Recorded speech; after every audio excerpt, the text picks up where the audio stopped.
Okay, so welcome to my channel, Dessert, and I'm Drini.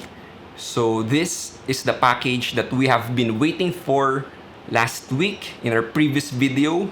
So this contains the components that we're gonna use on our RTX Nouvolo Steck build. So I'm really excited to open this up. And okay.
Okay, so these are the components. It's out of the box.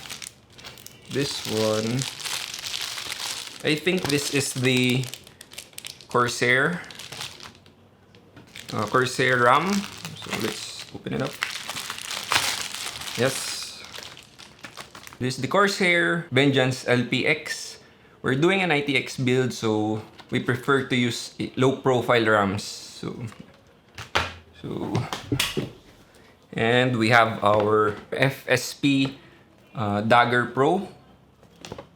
It is quite difficult to look for this locally or any SFX power supply, so we really decided to get this as well. And we have our motherboard. This is the ROG Strix 570i.